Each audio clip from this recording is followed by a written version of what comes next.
Muy buenos días, buenas noches para ustedes, quienes estamos hoy en nuestro curso de Doctrina Social de la Iglesia para la Diócesis del Quiché.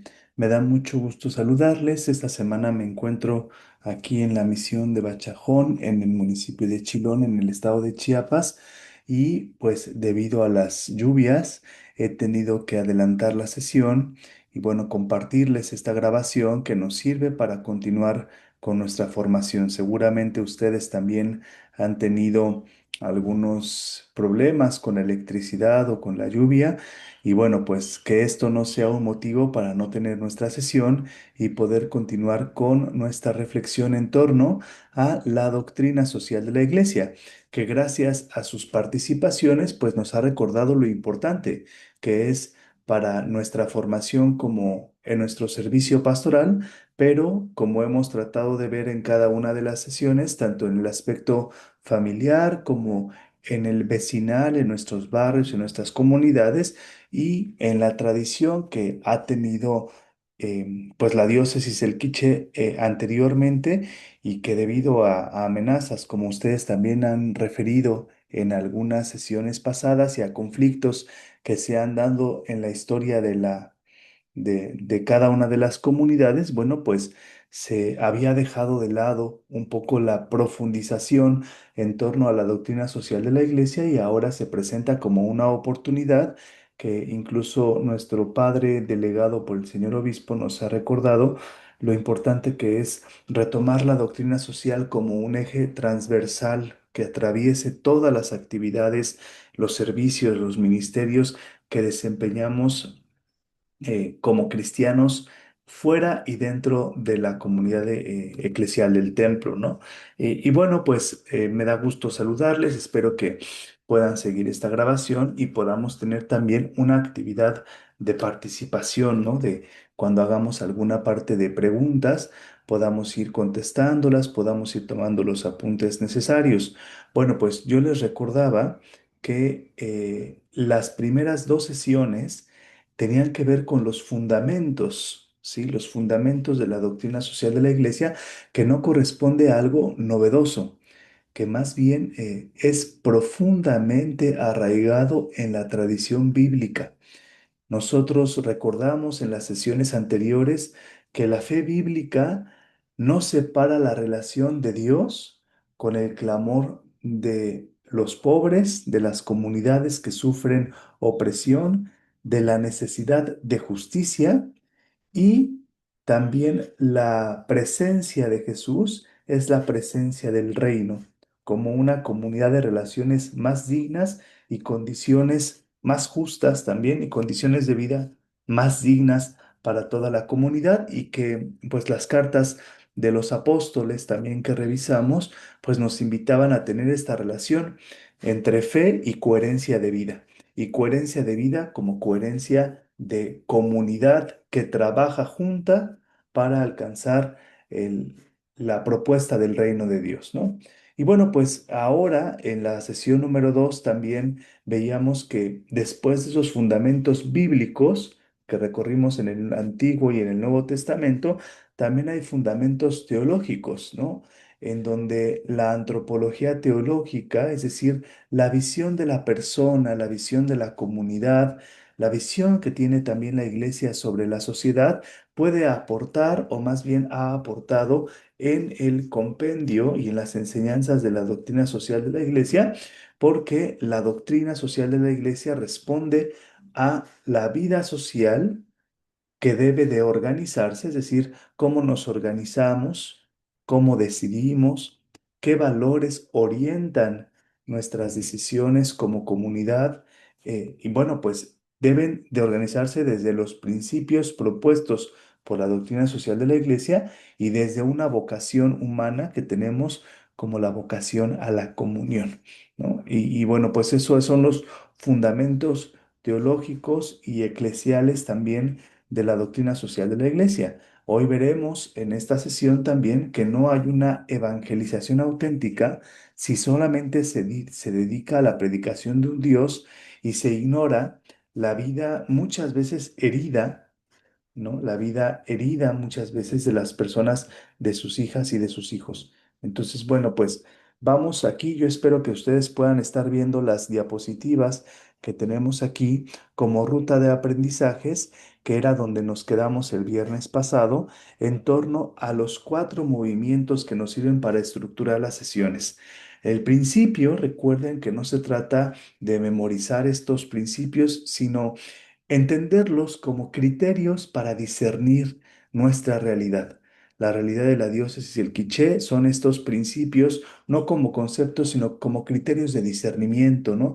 De preguntas, pautas para la acción. Entonces tenemos esta ruta de aprendizaje de cuatro movimientos: la dignidad, que es el punto de partida y que veíamos que está fundamentado desde el libro del Génesis, en donde todo ser humano ha sido creado a imagen y semejanza de Dios, y que toda persona es esta imagen y nunca un medio, y que muchas veces las violaciones a los derechos humanos también se pasan porque se pierde de vista esto, que la persona no es una imagen, es un fin y nunca es un medio, y que esta dignidad necesita también de condiciones para que pueda florecer, para que pueda, pues, desarrollarse de la mejor manera, ¿no? Y en esta sesión vamos a hablar del bien común y cómo está relacionado con los bienes comunes y los bienes comunitarios, perdón, y los principios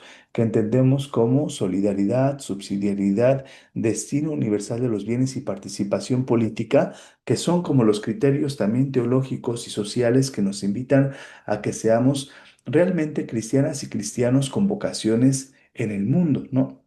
En nuestra realidad, que el cristianismo no sea solamente una camiseta que nos ponemos dentro del templo, sino ante todo todos los días, porque la espiritualidad cristiana pues es una espiritualidad de todos los días, ¿no? Y esto habla del cuarto movimiento, que es la misión, donde la pastoral, independientemente de nuestro servicio, como les he preguntado en las sesiones pasadas, si nos dedicamos a la liturgia, si nos dedicamos a la catequesis, o si tenemos algún trabajo como de panadero, constructor, o en nuestra misma familia también como amas, perdón, como personas que nos quedamos en nuestra casa apoyando, sirviéndola, que también es trabajo.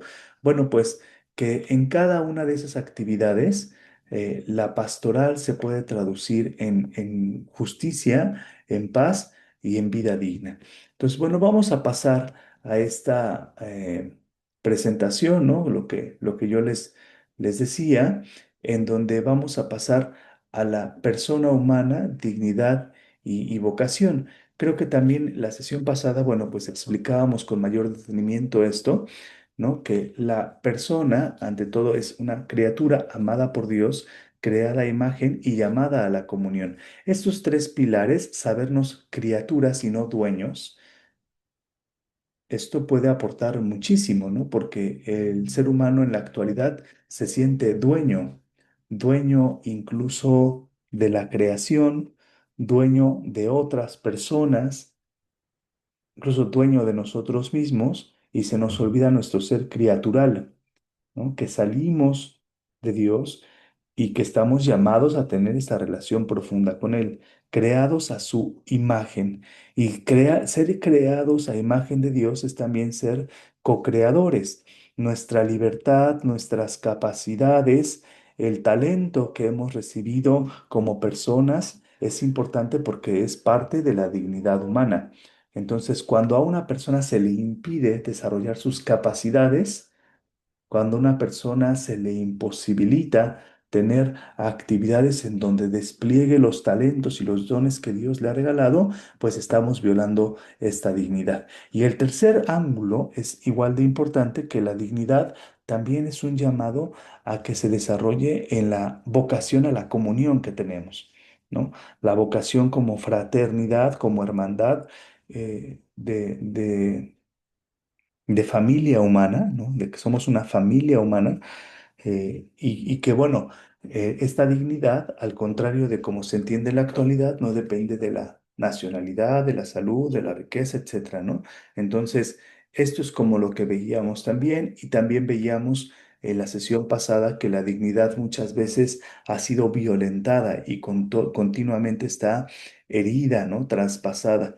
Entonces, la antropología cristiana como fundamento también teológico de la doctrina social de la Iglesia nos recuerda que en la realidad de la mayoría de las personas que viven a lo mejor en nuestros contextos o nuestra diócesis, pues se enfrenta, como también ustedes me comentaban en este mapa de vulnerabilidades que estamos construyendo en, en conjunto, ¿no? Se enfrenta a estas vidas vulneradas, vidas heridas en temas de salud, alcoholismo, drogadicción, violencia hacia las mujeres, ¿no? Indiferencia. Bueno, pues esto no es otra cosa más que una violación a la dignidad que tiene cada una de las personas. Pero también tenemos que entrar en los temas y les pido aquí que vayan anotando y que también recuerden que cuando hablamos de causas, acciones concretas también que violentan la dignidad de la persona, son los mecanismos de pobreza. Sí, porque al hablar de la pobreza, nosotros entendemos que la pobreza es multidimensional, es decir, que no solamente cuando hablamos de pobreza referimos a que es una carencia de dinero.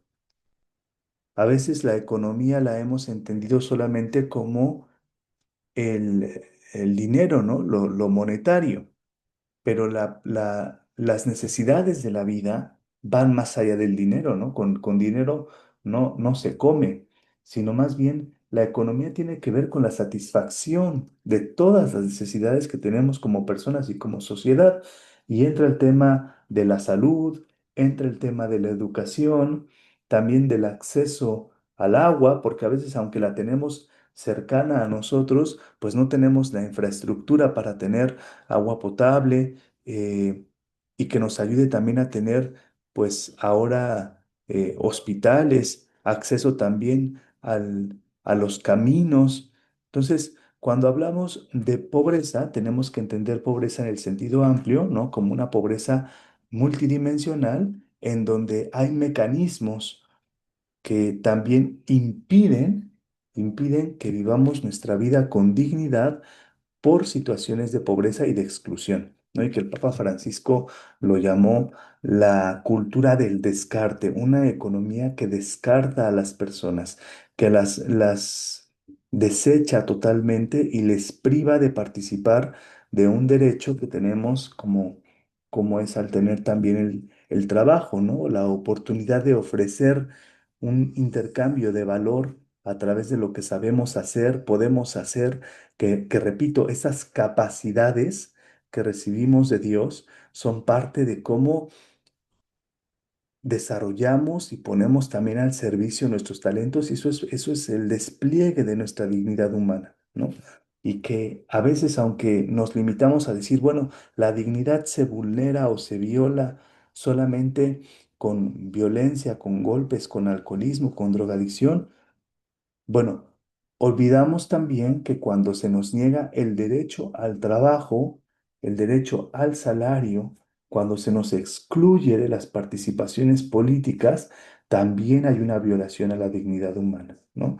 Y bueno, pues sin hablar, o más bien ni qué hablar de cuando estamos en situaciones como las actuales de guerras y abusos, en donde, pues, por sentido de superioridad, por entender que una nación es más digna que otra y con tal de conquistar los territorios y los recursos, se impone el mecanismo de la guerra. Fíjense bien que la guerra es un mecanismo también de poder económico, ¿no? Ahorita lo que nosotros estamos viviendo en la actualidad son diferentes guerras y que no ha habido, no es otra cosa más que quizá también lo que ustedes han sufrido en carne propia en la diócesis del Quiché, bueno, que cuando las otras personas, las empresas, los vecinos, ¿no? Los estados o las naciones ven en lo que para nosotros es valioso como una riqueza natural, los montes, los ríos, el agua, los árboles, ellos solamente ven recursos a explotar. O sea, hay una diferencia entre riquezas y recursos. Y el sistema económico lo ve como recursos a explotar y que permite esta intervención en otros estados, en otros territorios, para producir, por ejemplo, la tala clandestina de árboles, el saqueo de los mantos acuíferos, o ahora lo que estamos viviendo a niveles globales, que es la disputa por los terrenos que tienen petróleo, ¿no? Que pueden producir algunos minerales. También aquí en México y en países vecinos del nuestro, no tan cercanos, pero por ejemplo el Brasil o incluso también en Guatemala, la extracción de la minería y de los minerales que violentan nuestro territorio, ¿no? Deforestan y eso tiene repercusiones ahora también, incluso con las lluvias, ¿no? O con el exceso del calor, el incremento de la temperatura. Bueno, pues es otra forma de entender la violación también a nuestra dignidad y a la dignidad de la tierra, ¿no?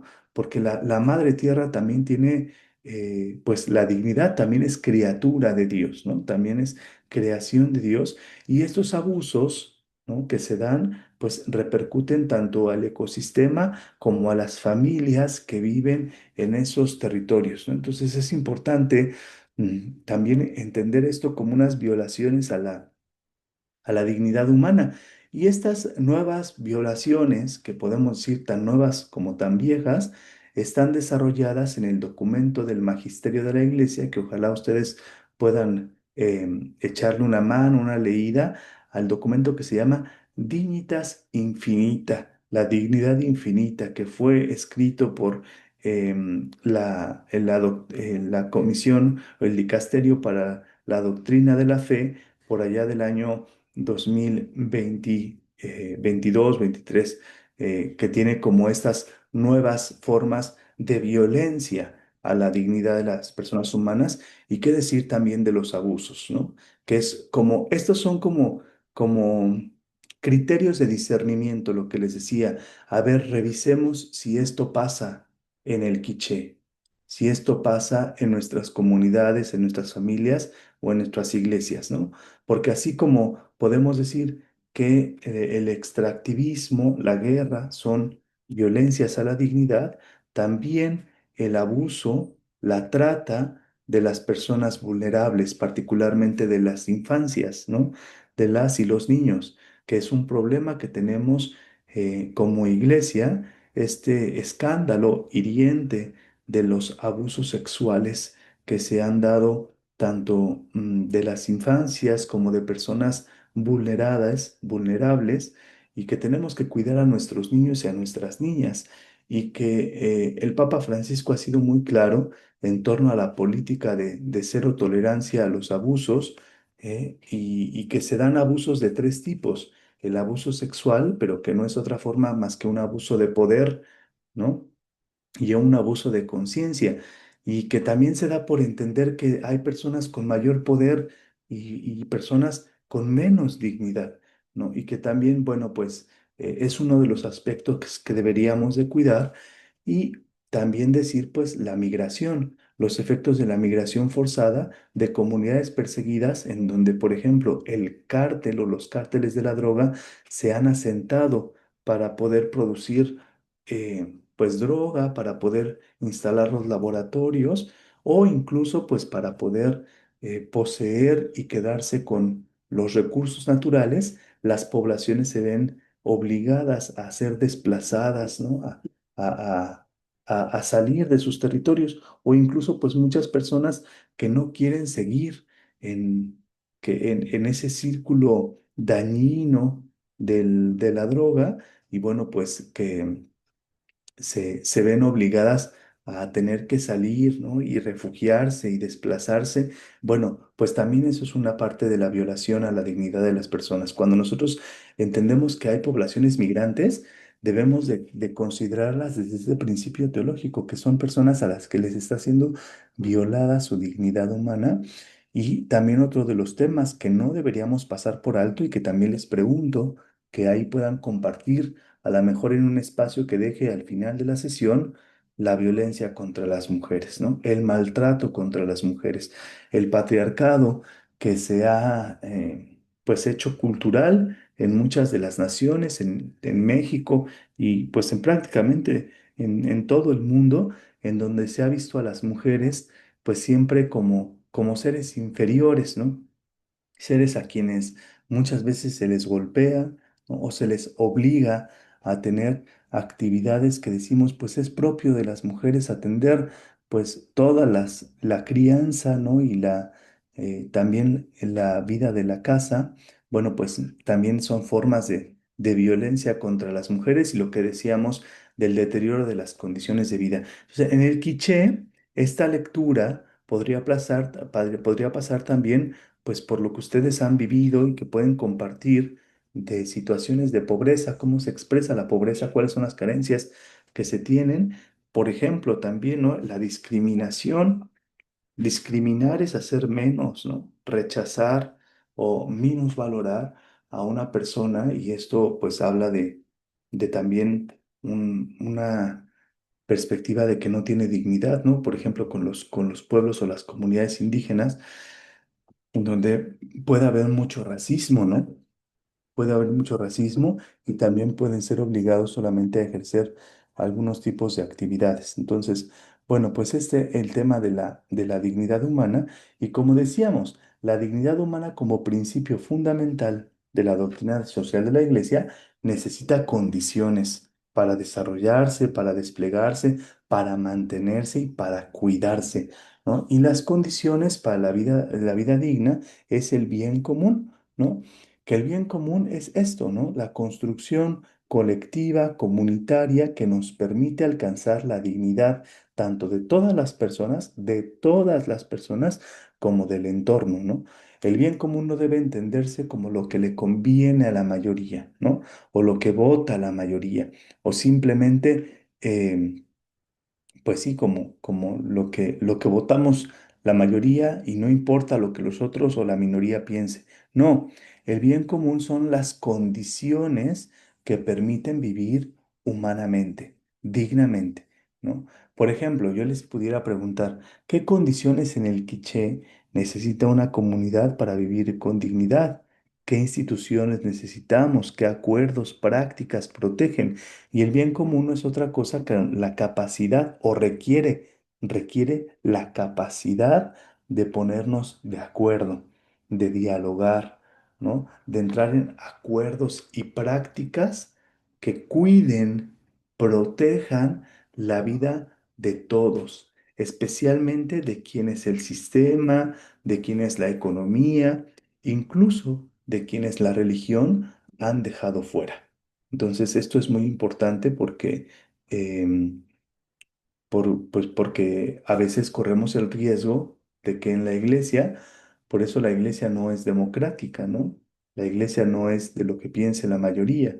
La iglesia entiende, es jerárquica en el sentido de que el que está arriba, ¿no? El que tiene, se entiende como el servidor de todo el pueblo de Dios, de toda la comunidad.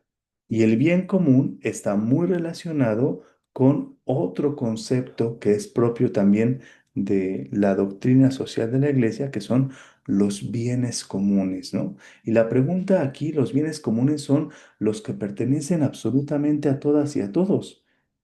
Yo les quiero preguntar, ¿quién es el dueño del agua, del mar, del aire, del sol?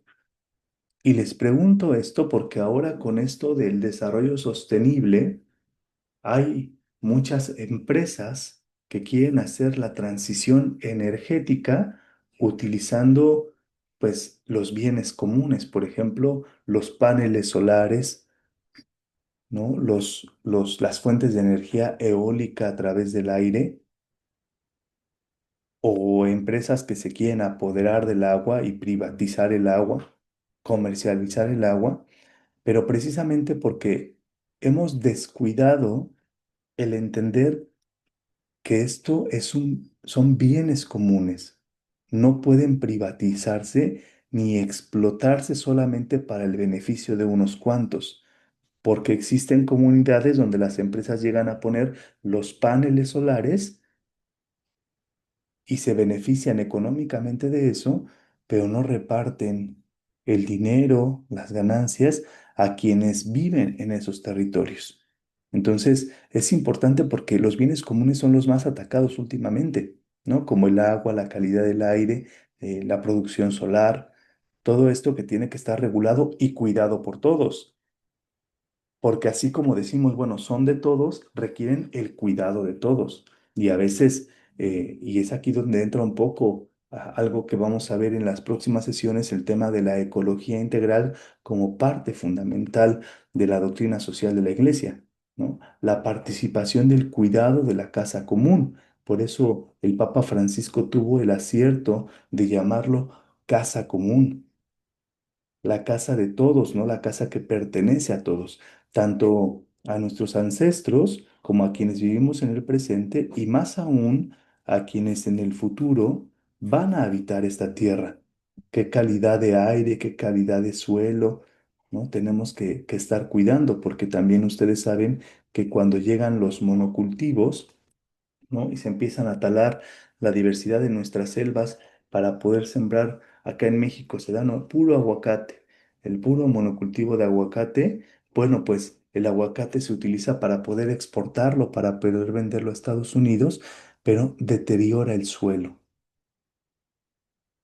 produce esta erosión del suelo que después se vuelve infértil, incapaz de dar fruto para las generaciones futuras. Entonces la pregunta es ahí, en el quiché donde ustedes están viviendo, ¿qué bienes comunes se están viendo amenazados? Y entonces ahorita ya pasamos del mapa de las violencias y vulnerabilidades que desarrollamos en las primeras dos sesiones a este mapa común, ¿no? El mapa de los bienes comunes que ustedes puedan decir, oye, yo me he dado cuenta o yo sé que dentro de esta comunidad tal empresa quiere apoderarse de tales árboles o de tal agua. O la pregunta es eso, ¿no? ¿Qué bienes comunes deben cuidarse? El agua, la tierra, pero también la memoria, la cultura. No sé si ustedes hablen todavía algo de maya o no sé cuál sea el idioma. Ojalá me puedan compartir y puedan compartir, pero también hay como una tendencia a entender que la cultura es algo que tiene que todo castellanizarse, ¿no? Todo hablar en español y la cultura es un bien común. No solamente los elementos naturales, sino también la memoria de nuestros ancestros, nuestras tradiciones, nuestras fiestas, que cada vez menos los jóvenes son llamadas y llamados a poder disfrutar, a poder sentirlas parte, como algo parte, algo común, algo que nos identifica, ¿no? Este, la salud, el trabajo. Entonces es bien importante que nosotros nos preguntemos, por ejemplo, en esto de las tradiciones y las fiestas, bueno, pues es un bien común.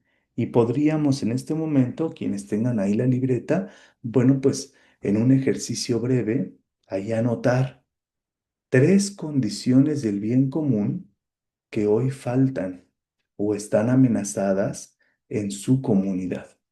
Pues ahí les pido que ahorita hagamos un espacio de compartir, si se puede parar un poco la grabación para que ustedes anoten tres bienes comunes que ustedes piensan que están siendo amenazados en su comunidad y compartir en la sesión, ¿sí? Bueno, y una vez que hemos compartido un poquito y hemos identificado, porque recuerden que ojalá estén construyendo su mapa de vulnerabilidades y el mapa de bienes comunes. Entonces, el mapa de vulnerabilidades tiene como principio identificar las violaciones al principio fundamental que es la dignidad de la persona humana, ¿no? Y el mapa de los bienes comunes, pues nos habla de las condiciones em, para poder vivir esa dignidad, ¿no? Entonces, ahora nos habla de estas condiciones de bienes comunes que tiene que ver mucho con el territorio, pero también, como decíamos, con las condiciones culturales.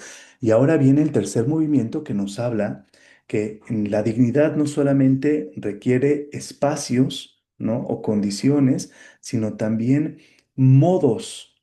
de vincularnos.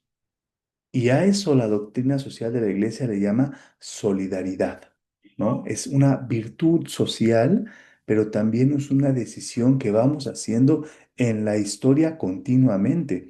No es solamente esta compasión ocasional. Por eso el Papa Francisco nos ha repetido en muchísimas ocasiones que la Iglesia no es una ONG, ¿no? No es una organización no gubernamental, no es una fundación, no es solamente un espacio caritativo, ante todo es una comunidad de hermanas y hermanos, hijas del mismo Padre. Por eso no es una compasión ocasional, es una responsabilidad organizada por la vida de las otras personas.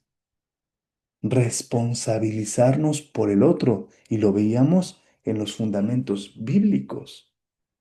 Cuando hablábamos de la parábola del buen samaritano, hablábamos que fue capaz de hacerse responsable por la vida de quien tenía al lado, no ocasionalmente.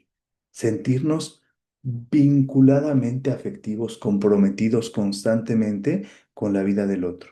Por eso esta, podríamos decir, forma de ser, ¿no? Este stalel, ¿no? Forma de ser, la solidaridad cristiana tiene que ver con que somos responsables unos de otros. Y eso también es un fundamento de la antropología teológica, ¿no? Nuestra corresponsabilidad, el libro del Génesis lo recuerda con mucha claridad, ¿no? Cuando existe el conflicto entre Abel y Caín, Abel y Caín, bueno, pues podemos escuchar que le dice, no soy yo, ¿acaso soy yo el guardián de mi hermano? ¿No? Entonces, ser guardianes, cuidarnos, eso es muy importante porque a veces solamente nos quedamos pues conviviendo, pero no conviviendo, cuidándonos. Y así como el pequeño necesita ser cuidado en los primeros años de su vida, también algo que nosotros compartíamos en las sesiones anteriores es que los adultos mayores deben de ser cuidados y acompañados, ¿no?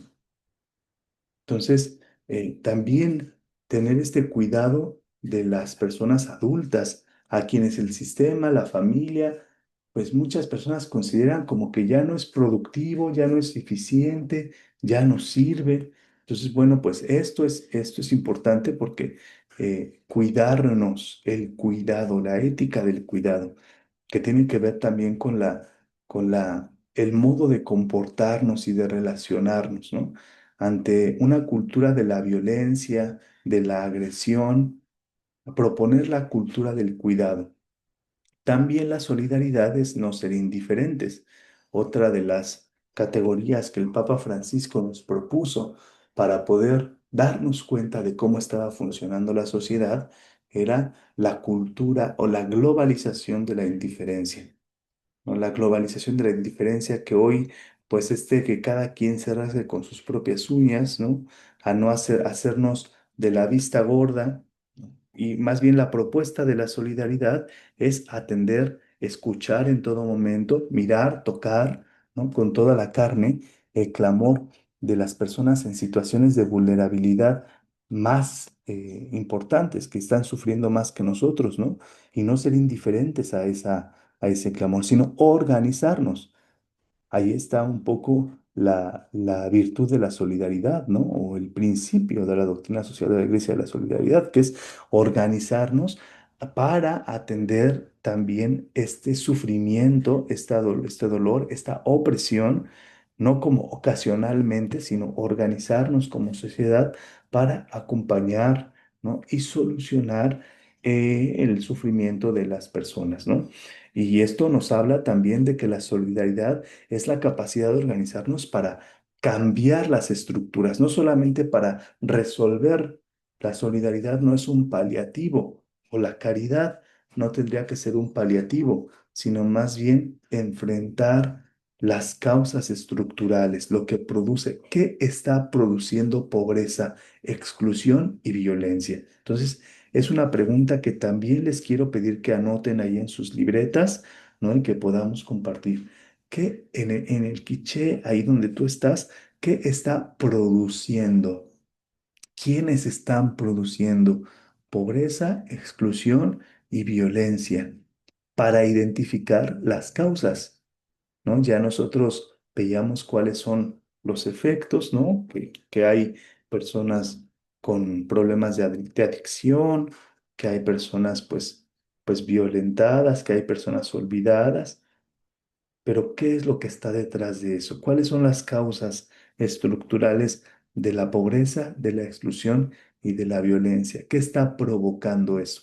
También si hay alguna persona, dos, que quieran participar, podemos escucharlas, ¿verdad? Podemos escucharlas. Y bueno, pues esto nos llama a que la decisión del principio de la solidaridad sea caminar organizadamente, por eso la organización es importante, como, con las comunidades como sujetos de la palabra y de la transformación.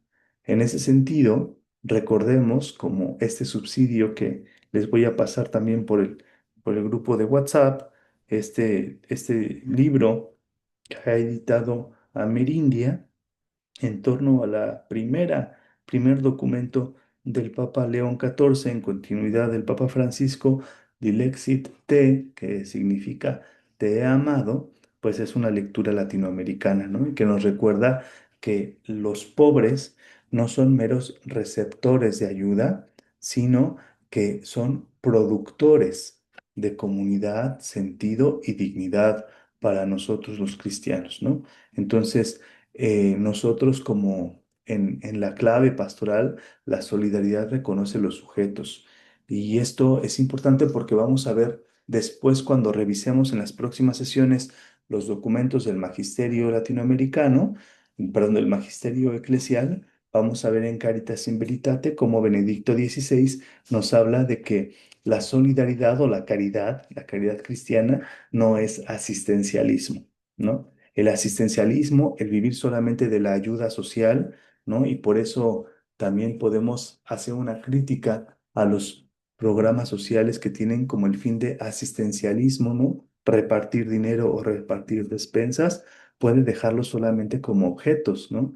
Y no darles la oportunidad de que también desplieguen las capacidades, los talentos, el desarrollo con fuentes de trabajo dignas, con estructuras de sanitarias que tienen un sentido totalmente distinto de lo que es la caridad, ¿no? La caridad no se trata de dar solamente dinero, sino de crear oportunidades, crear estructuras para el desarrollo de las capacidades que recibimos como parte de nuestra dignidad de seres humanos, de hijas e hijos de Dios. Bueno, pues así también el principio de de la solidaridad tiene otro que nos ayuda y que está muy conectado: ser solidarios siendo subsidiarios. La subsidiariedad que tiene que ver con esto, ¿no? Que no es altruismo, que no es asistencialismo, sino y que también el asistencialismo puede traducirse en actitudes paternalistas, ¿no?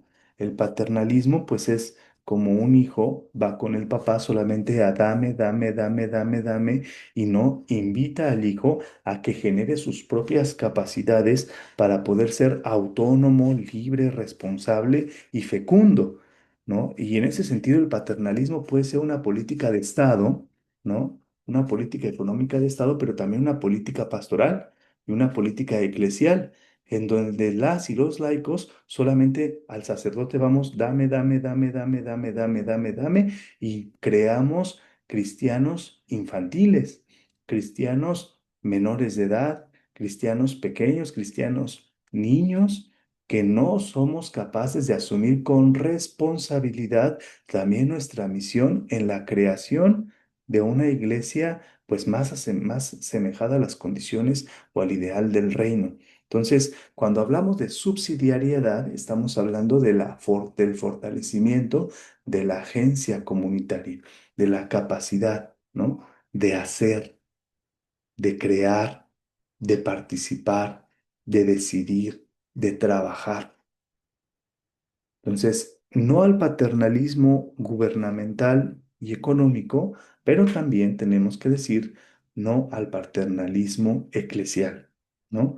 El apoyo, la subsidiariedad es te apoyo, pero participa. El apoyo no sustituye la participación. La subsidiariedad es capaz de preguntarse, bueno, ¿quiénes viven en la realidad y deben participar en la decisión? ¿Qué podemos resolver por nosotros mismos? Ponernos de acuerdo, poner nuestro talento, nuestro trabajo, etcétera. Y también saber reconocer cuando necesitamos apoyo. ¿Qué apoyo necesitamos de la parroquia, de la diócesis, del Estado, de otras instituciones, ¿no? De la universidad? Entonces, y la pregunta para quienes estamos involucrados en proyectos pastorales, bueno, pues es, ¿estamos acompañando procesos donde las personas desarrollen su liderazgo, desarrollen su participación, o estamos simplemente imponiendo o decidiendo por otros? ¿No? Esta pregunta es fundamental cuando nos referimos al principio de la subsidiariedad. Si estamos acompañando procesos, digamos, de desarrollo humano integral, donde las personas puedan desarrollar su capacidad de liderazgo, etcétera, o estamos decidiendo por los otros, ¿no? Y cuando nosotros vemos como estos principios juntos, que son como brújula para el discernimiento pastoral, el discernimiento social cristiano, tanto el bien común, qué condiciones permiten vivir dignamente, la solidaridad, con quién caminamos, qué cargas asumimos, y la subsidiariedad, quién debe participar y decidir, pues estamos haciendo un discernimiento social que es una acción pastoral cada vez más evangélica. Cuando cuidamos las condiciones, el entorno, caminamos con las personas empobrecidas y fortalecemos su palabra, su autonomía y su libertad, sobre todo no en situaciones coyunturales, sino estructurales. Esto es importante. Y así la doctrina social de la Iglesia se convierte como pues una ética, ¿no? La ética social cristiana o una moral social que también implica la misión evangelizadora, ¿no? Si bien Evangelii Nunciandi, ese documento también del magisterio que nos dice, la Iglesia existe para evangelizar. Nosotros podemos decir eso, la Iglesia existe para evangelizar. Sí, pero ¿qué es la evangelización? La evangelización incluye la defensa de la vida, las condiciones de justicia y el respeto de la dignidad. Por eso, este curso comenzó con los fundamentos bíblicos, porque esto no es propaganda política de la Iglesia, es contenido de la revelación del Dios de Jesús. Y por eso cuando estamos llamados a ser discípulos y misioneros, se nos dice el documento de Aparecida, ser discípulos y misioneros implica seguir a Jesús, discípulos, imitar a Jesús, que si vemos la vida de Jesús, lo leímos, los fundamentos cristológicos de la doctrina social de la Iglesia, pues fue caminar con las poblaciones excluidas, fue también sanar a los enfermos, dar de comer a los hambrientos, incluir a quienes eran descartados.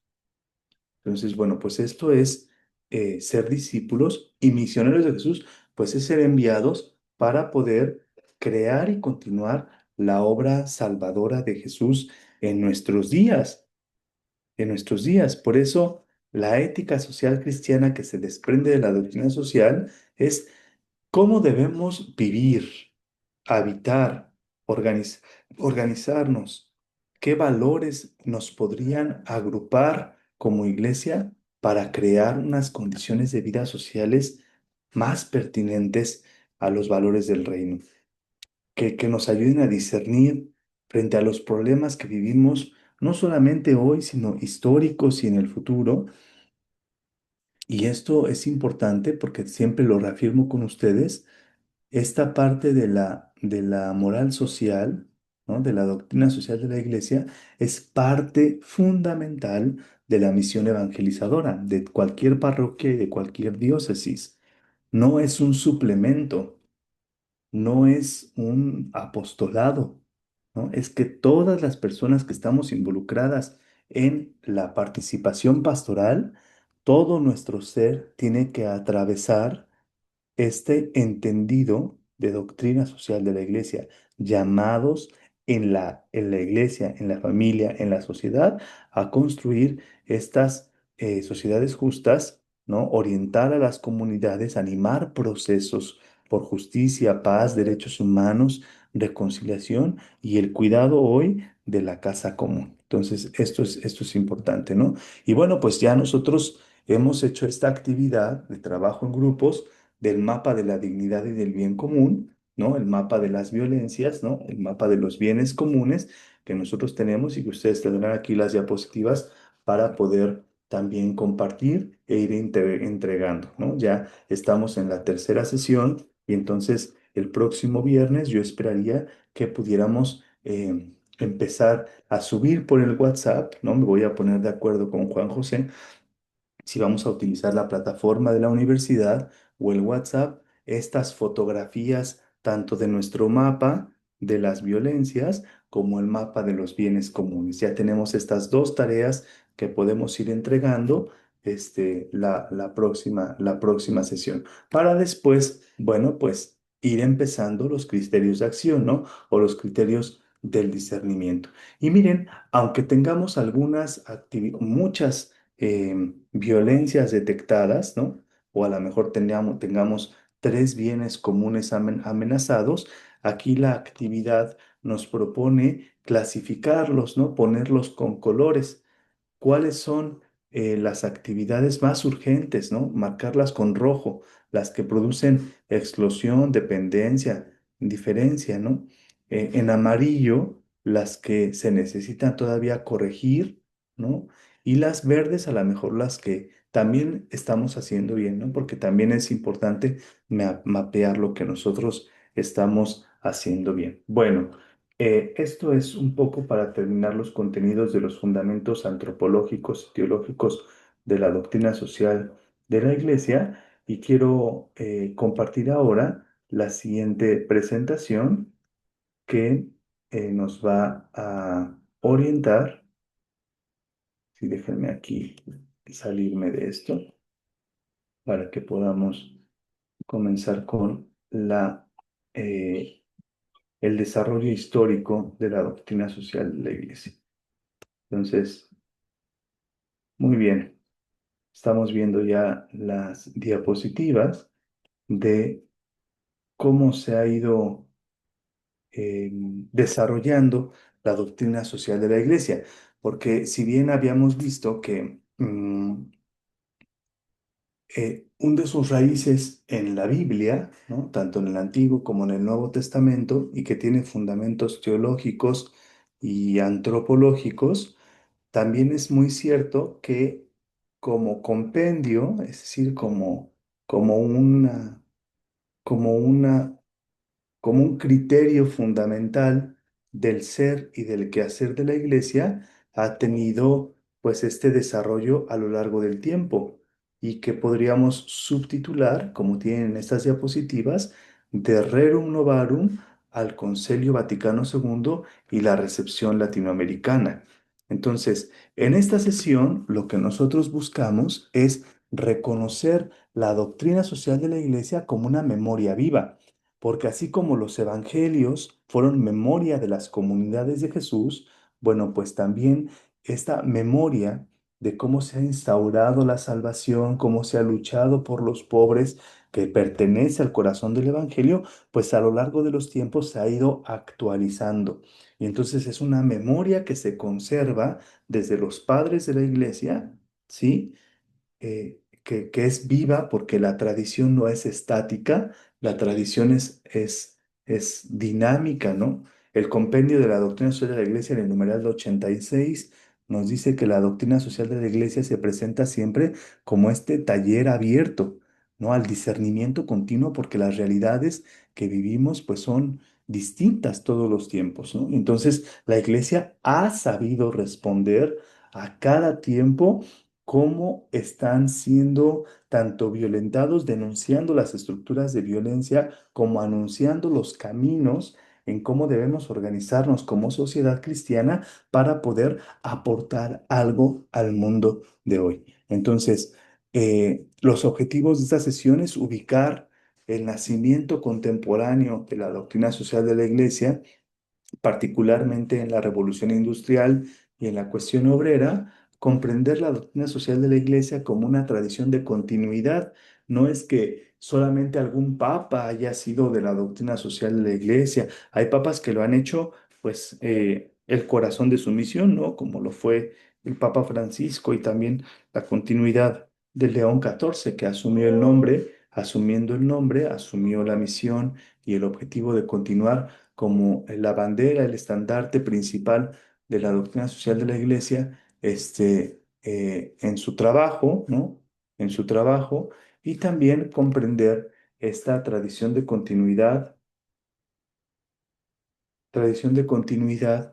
y renovación, porque es un núcleo evangélico que dialoga con los contextos cambiantes, particularmente identificar el aporte del Concilio Vaticano II, que nos invita a leer los signos de los tiempos y reconocer cómo esto ha sido acogido en Latinoamérica, particularmente en el magisterio de Medellín, Puebla y Aparecida, como una apropiación profética de la opción preferencial por las personas empobrecidas, que ahora con Dilexit T, pues se abre como un aporte de la iglesia latinoamericana a la iglesia del mundo, ¿no? Y aplicar quizá esta memoria al discernimiento pastoral de la diócesis del Quiché y de la realidad de Guatemala, en donde la historia, pues, es el lugar donde se aprende a mirar, a juzgar y a actuar desde nuestra fe.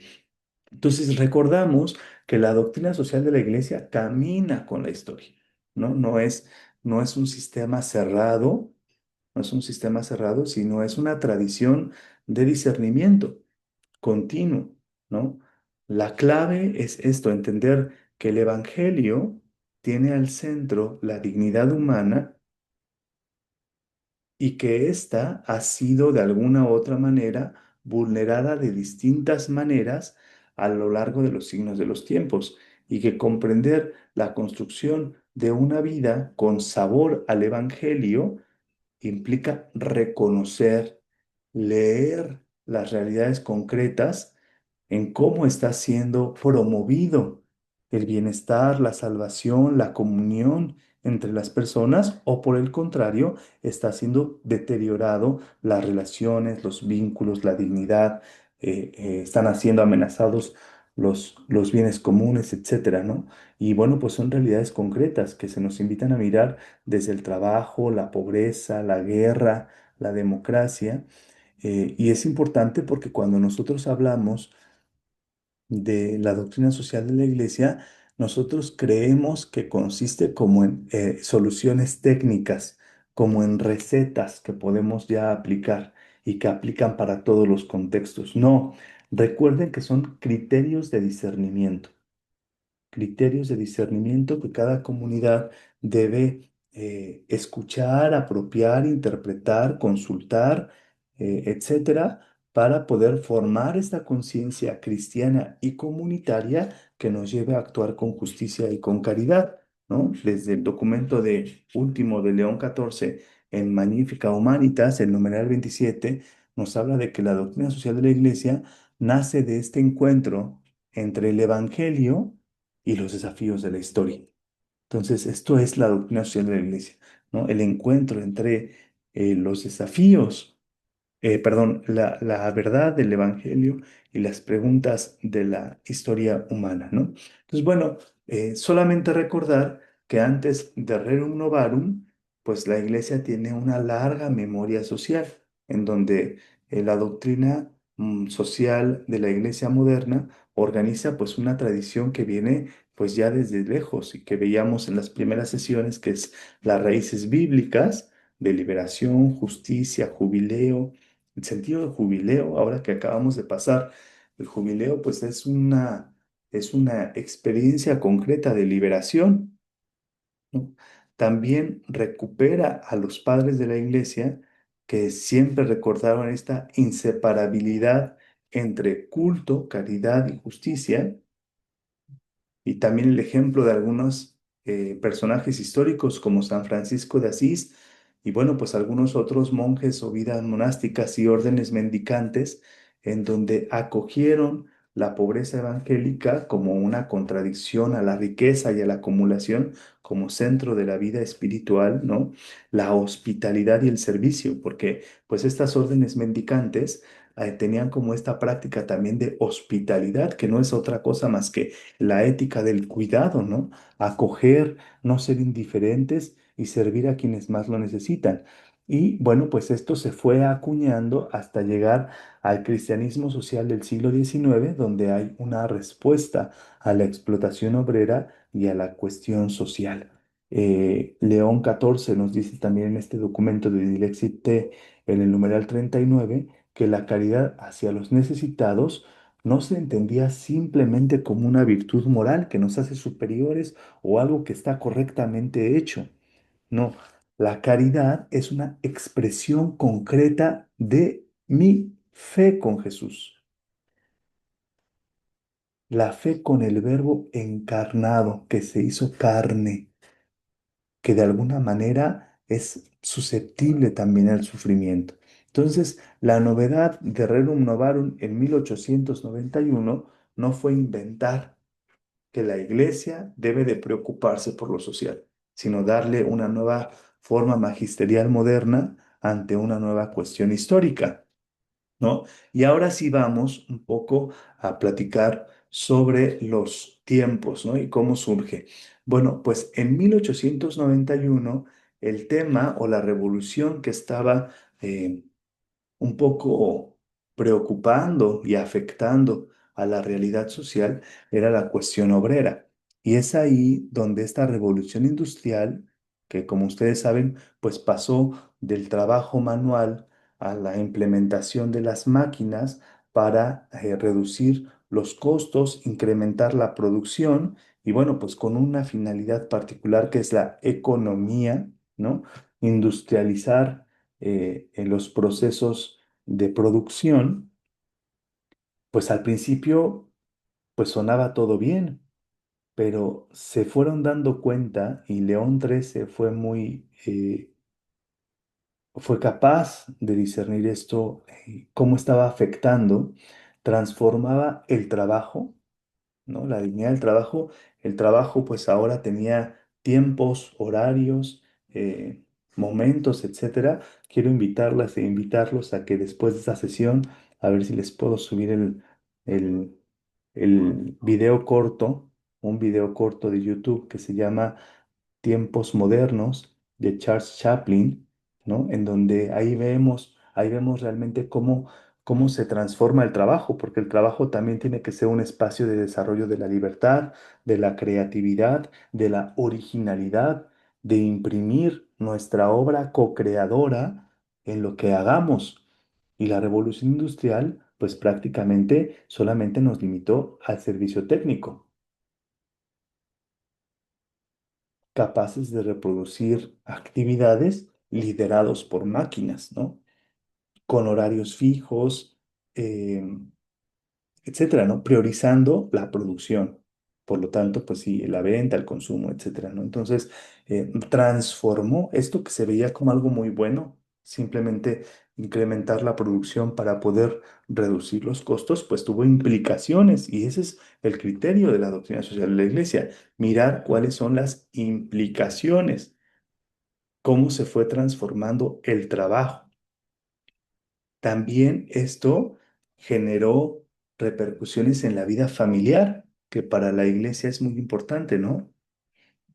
¿Por qué? Porque ahora, como las máquinas no duermen y como se tiene que ocupar para producir en menos tiempo mayores unidades, pues incluso apareció en el mundo obrero, que yo no sé si ahí cerca del Quiché, también es una pregunta que me gustaría que me compartieran si tienen ahí ustedes cerca fábricas, ¿no? Este, porque en estas fábricas, como no descansan las máquinas no duermen, pues las personas ahora tienen que rolar turnos y trabajar de noche unas semanas y luego trabajar de días y luego volver a trabajar en las tardes. Y esto afectó también las dinámicas de las familias, ¿no? Y la propia salud de la persona modificó, ¿no? Los desplazamientos entre los pueblos y las grandes ciudades. Y bueno, pues también tuvo repercusiones climáticas, aunque en este momento no se enunciaban, ¿no?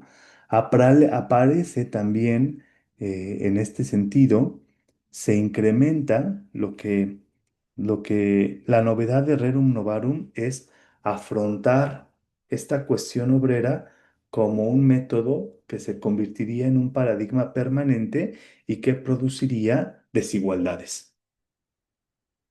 ¿No? Porque aparece las clases sociales del proletariado urbano, donde hay salarios menores y quienes concentran, ¿no? Los medios de producción, quienes son los dueños de las empresas, pues hay una concentración del capital, ¿no? Y entonces, bueno, pues hay salarios insuficientes. ¿Por qué? Porque entonces se dio cuenta que este tema de industrialización tenía que ver con la reducción de costos, ¿no? Con jornadas extenuantes, con inseguridad, ¿no? Sometiéndolos también a prácticas, contactos con químicos o a prácticas pues muy inseguras, también con los desafíos del manejo de las máquinas y de explotación, ¿no? Aquí se empieza de alguna manera a consolidar como un paradigma la explotación del ser humano. Es aquí, en este momento, en donde el trabajo podría leerse como explotación. Y es aquí donde la iglesia levantó su voz, ¿no? Reconoció que este sufrimiento social no es solo un asunto privado, sino que exige el discernimiento moral. No es decir, como que vamos a aceptar que tiene que ser así la vida. No, nos invitó al discernimiento moral, a la mediación institucional y a la acción pública. Entonces, fue lo que impulsó Rerum Novarum y estableció a través de esta primera propuesta o primera gramática social moderna algunos criterios para un orden social justo. Como decíamos, surgió en 1891 y bueno, pues nos regaló algunos criterios que tendríamos que considerar en torno, por ejemplo, al trabajo, donde decía, el trabajador no es una mercancía, ¿no? La dignidad precede, es antes que el mercado, antes que la eficiencia. El trabajador es una persona, no es un medio. Desafortunadamente el trabajo es ahora nuestra moneda de intercambio, ¿no? Es como nos vendemos de alguna manera y podemos pues también obtener algún tipo de valor para continuar con nuestra vida. Bueno, pero hay momentos o hay lugares en donde el trabajo o se priva y no se tienen oportunidades de empleo o donde se tiene el trabajo como explotación, ¿no? Como explotación y como mecanismo de violación a los derechos humanos y a la dignidad de la persona humana. Entonces también se pedía en la encíclica Rerum Novarum, que significa las nuevas cosas y que se refería a la revolución industrial, el salario justo. Entonces, donde se solicitaba, se exigía no perpetuar las desigualdades económicas, sino que a través del trabajo se permitiera la remuneración de un salario justo que permitiría, ¿cuál es el salario justo? El que permite sostener la vida familiar y una existencia digna. Nosotros ahora, acá en México, no sé cuál sería la tasa de comparación en Guatemala, pero entre el salario mínimo y la canasta básica, ¿no? Hay una diferencia entre el salario mínimo y la capacidad de adquisición, ¿no? O sea, a lo que nos alcanza con ese dinero para poder subsistir, ¿no? Sobre todo cuando la familia a veces es extensa. Entonces, es algo que se introduce también en las exigencias de la doctrina social de la Iglesia en Rerum Novarum. Y también, por ejemplo, algo muy importante es que se habla de asociación, donde decían, no, los trabajadores tienen derecho a organizarse y a defender los derechos. Eso es importante. el derecho a los trabajadores a organizarse, se empieza a favorecer, a impulsar lo que venía ya desarrollándose en forma de sindicatos o de asociaciones, en donde agrupar colectivamente, eso es la doctrina de la Iglesia, organización para la defensa de los derechos, ¿no? Y también se le exige al Estado que no puede ser neutral ante la explotación, sino que debe de proteger a los débiles, ¿no? Entonces, algo importante que se le puede exigir de parte de la Iglesia al Estado, no ser neutral ante la explotación, sino que debe de proteger a las personas más frágiles. Y cuando se habla de propiedad, siempre la Iglesia ha dicho, la Iglesia no está en contra de la propiedad privada, pero sí está a favor de los derechos del destino universal de los bienes.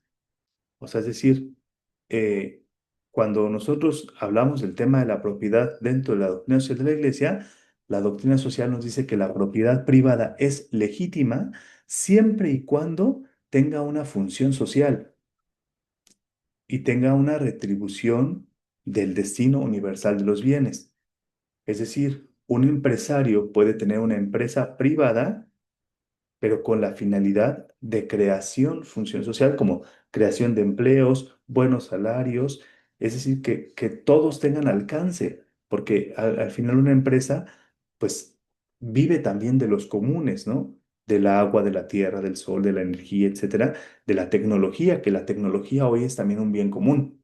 O sea, son comunes, no fue desarrollado solamente por una persona, sino que lamentablemente hoy vivimos como en esta tendencia de la privatización de todo, cuando sabemos que todo emerge de los comunes, ¿no? Entonces, bueno, pues esto, que la propiedad es legítima, pero con función social y con deberes a los más pobres. Entonces, en 1931, también otro de los documentos, ya el León XIII fue de León de Rerum Novarum, después otro de los documentos importantes en esta trayectoria de la doctrina social de la Iglesia es el documento de Quadragésimo Anno, ¿no? Que profundiza la cuestión social y donde en 1931 pues se ve se palpa una crisis económica derivado del poder financiero y los totalitarismos producidos de la crisis de 1929, en donde se reveló la fragilidad del orden económico, ¿sí? Por la concentración y la especulación. Papa Francisco decía cuando decía, la economía la entiendo, pero las finanzas se me escapan porque lo financiero no tiene un principio material, ¿no? Y la expansión del poder financiero muestra que la cuestión social no es solo salarial, sino también estructural con el tema de la especulación, ¿no? Y la concentración de los capitales. La Iglesia denuncia la concentración del poder económico y político y confirma la solidaridad, la cooperación y la subsidiariedad. A través de este documento, la doctrina social nos invita a mirar los sistemas, las instituciones y las estructuras que producen desigualdad. De aquí se va a consolidar algo que es fundamental para quienes estudiamos y tratamos de trabajar en temas de doctrina social de la Iglesia, es también comprender los mecanismos de desigualdad. Ya no solamente hablamos de personas pobres, sino de personas empobrecidas por estructuras que empobrecen. Ya aquí se da hace una conciencia de que esto no solamente es por algo que les pasa a las personas de manera individual, sino de creación de mecanismos que favorecen el empobrecimiento de algunos y el enriquecimiento de unos pocos, ¿no? Y eso se llama creaciones de desigualdad estructural, ¿no? Y vamos a ir cerrando para que si ustedes hicieron alguna pausa en los momentos en que les pedí que participaran, pues no podamos terminar a tiempo la sesión, ¿sí? Pero los papas Pío XII y Juan XXIII pues ampliaron un poco la mirada de lo que implica la doctrina social de la Iglesia. Primero fue un levantamiento en torno ante un sistema económico llamado la Revolución Industrial, después la identificación de las causas estructurales de la desigualdad y bueno, pues al final estas causas estructurales de desigualdad e incremento del empobrecimiento se vio reflejado en temas de inseguridad y también de conflicto bélico. Entonces, la paz aparece así como uno de los llamados y también de los objetivos de la doctrina social de la Iglesia, que es cómo la dignidad, los derechos y el bien común universal son amenazados de alguna manera en las guerras y rompen con el anhelo de paz que también es propio del Evangelio. Entonces, ya en estos años se veía que las dos guerras mundiales obligaban a pensar la paz como una tarea moral, ¿no? No simplemente respetando que ese tiene que ser el orden establecido. No debemos de hacer de la violencia el paisaje. Y hoy vivimos también en cuestiones de muchas guerras en muchos lugares, ¿no? Entonces, la paz es un don de Dios, pero también es una responsabilidad compartida. Es una tarea moral, es un imperativo, es algo que tenemos la obligación de propiciar política local e internacionalmente.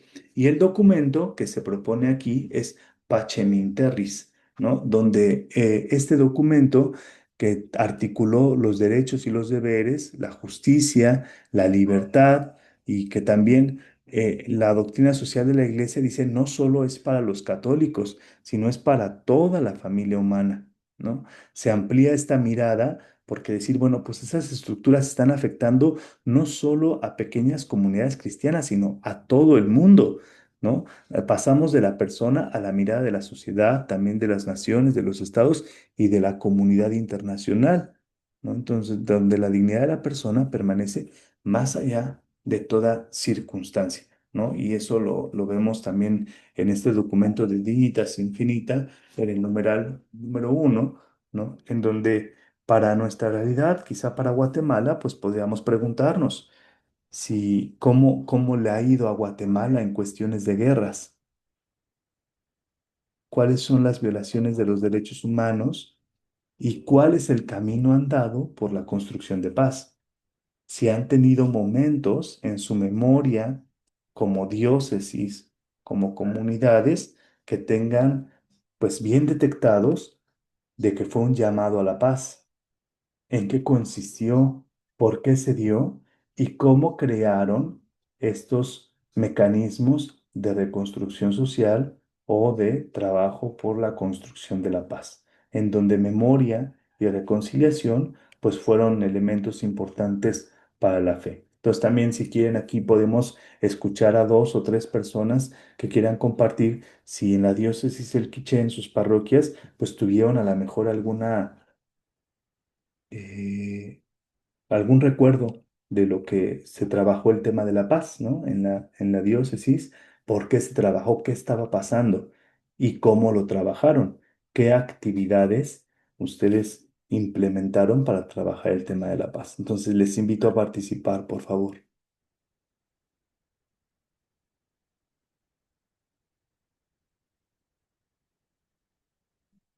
Y bueno, pues el siguiente tema del recorrido histórico de la doctrina social de la Iglesia, ya vimos Rerum Novarum, Quadragésimo Anno, Pacem in Terris, y ahora ya estamos y nos ubicamos en el Concilio Vaticano II, que es un giro pastoral. Entonces, en donde la Iglesia aprende a dialogar con el mundo y a discernir los signos de los tiempos. Entonces, me gustaría, ya que el tema del Concilio Vaticano II lo pudiéramos comenzar la próxima sesión. Yo espero que estas participaciones, ¿no? que tuvimos en esta sesión, que las repito, ¿no? Las repito, aquí fue el tema de la paz, de cómo la trabajamos en nuestros territorios, si se escuchó alguna vez trabajar de paz, del mapa de los bienes comunes, cuáles son los mapas, los bienes comunes, los tres bienes comunes que están siendo amenazados, ¿no? Y también cuáles son las causas de la pobreza, ¿no? ¿Cuáles son las causas de la pobreza? ¿Dónde vemos que pueden estar sus raíces? Esas tres participaciones nos pueden servir para trabajar en este ratito que tenemos de sesión es recordarles que la próxima clase ya me voy a comunicar con, con, con José, este, para que podamos definir cómo vamos a subir las tareas, ¿no? Este, con Juan José, si vamos a mandarlas por WhatsApp, si vamos a usar la plataforma, porque ya tenemos dos tareas que vamos a empezar a revisar, ¿no? El mapa de las vulnerabilidades y de las heridas y también el mapa de los bienes comunes. Bueno, pues yo les agradezco mucho que esta sesión me hayan permitido tenerla así en video con la moderación de Juan José y nosotros nos estaríamos viendo el próximo viernes para continuar con nuestras clases, ¿no? Entonces, les mando un fuerte abrazo aquí desde Chiapas y el próximo viernes espero sí poderme conectar en vivo y en directo con la sesión. Muchas gracias, que tengan feliz noche.